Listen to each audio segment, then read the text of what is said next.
The glaring white background of a digital screen at 2 in the morning has a specific clinical way of delivering bad news.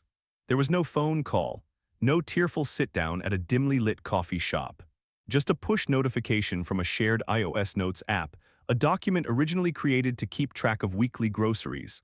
Milk, eggs, bread. Now, beneath a deleted line about paper towels, a new sentence materialized letter by letter as I watched the little typing indicator bounce. Yes, I spent the night with Garrick. It was fun. I've been having a great time. The cursor blinked at the end of the sentence, a steady, rhythmic taunt. We had been together for over a year, a milestone that had passed just 7 days prior, and my 28th birthday was hovering ominously at the end of the week. Falling for Vesper had been like stepping onto a moving train. She was fiercely independent, perpetually exhausted, and came with 2 permanent shadows, 8-year-old Kellen and 5-year-old Blythe. I hadn't just dated a woman. I had audited a family. I moved into her rented duplex barely 3 months into the relationship. Looking back, the velocity was reckless. The house was a perpetual storm of discarded primary-colored plastic, half-empty juice boxes, and the underlying scent of vanilla fabric softener masking the faint odor of wet dog. But I loved it. I carved out a space in the chaos. I mounted my pristine 65-inch flat screen in the living room. I hooked up my Xbox so Kellen could build sprawling, blocky fortresses in Minecraft, and I handed over my heavy-duty iPad Pro to Blythe, swathing it in a thick, drop-proof rubber case so she could watch endless loops of animated animals singing off-key. Those screens were the architectural load-bearing pillars of Vesper's sanity. A glowing rectangle was the ultimate bargaining chip. Clean your room and you get 20 minutes of creeper hunting. Eat your broccoli and the iPad is yours. It bought us quiet evenings.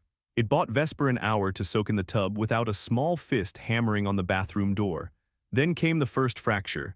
6 months into the domestic experiment, she cheated. It was messy, loud, and drenched in the kind of apologies that sound rehearsed. Long story short, my pride took a backseat to a deeply ingrained, foolish sense of loyalty. We stayed together, but the dynamic shifted. I packed up my clothes, my books, and my coffee maker and retreated to a sterile, quiet one-bedroom apartment across town. I didn't take the electronics. When I looked at Kellen's face, smudged with chocolate and staring at the television, or Blythe hugging the iPad to her chest like a teddy bear, I couldn't do it.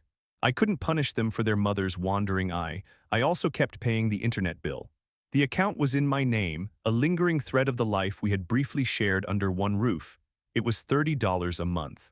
A negligible fee to ensure those kids had their digital pacifiers, and a quiet olive branch to Vesper, proving I wasn't going to be petty.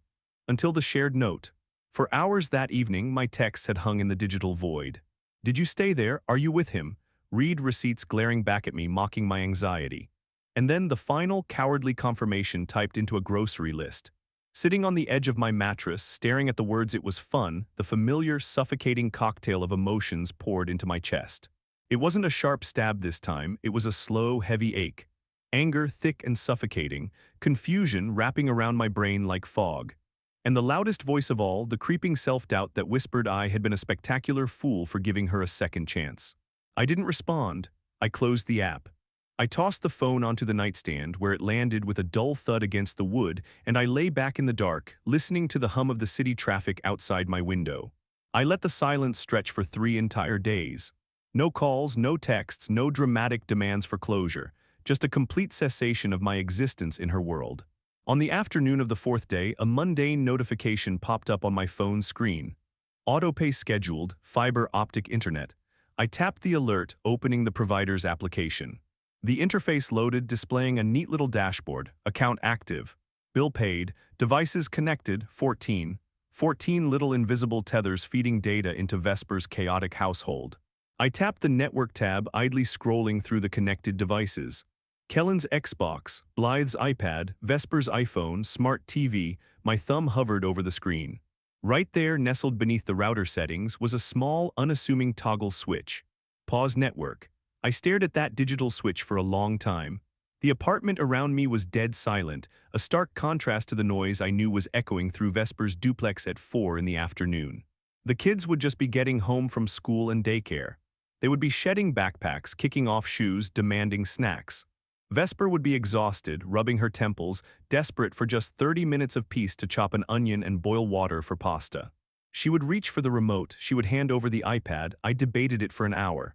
Was it petty? Absolutely. Was it a low blow? Without question. But my mind drifted back to the shared note, "I've been having a great time."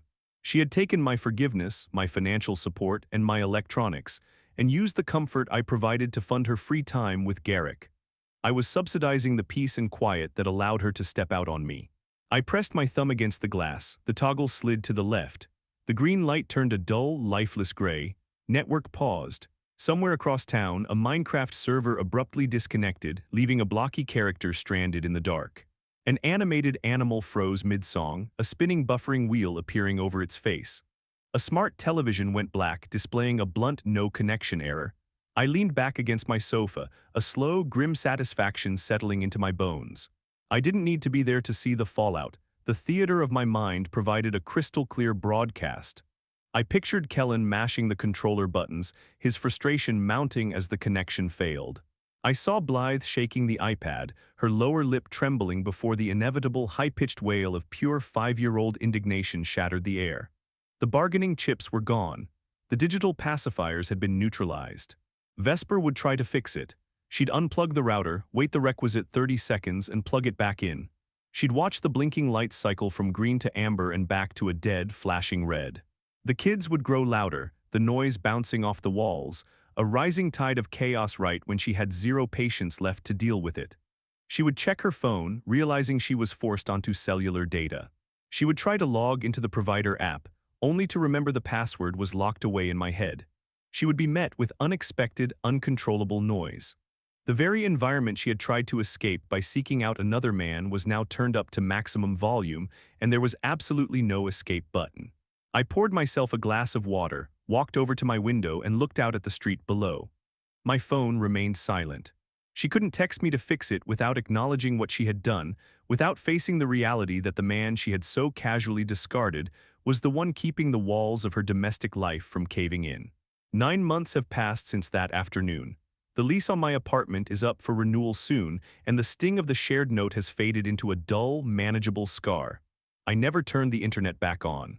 I imagine Vesper eventually had to drag a technician out there, sign a new contract under her own name, and pay an installation fee. I never asked for the television or the Xbox back either.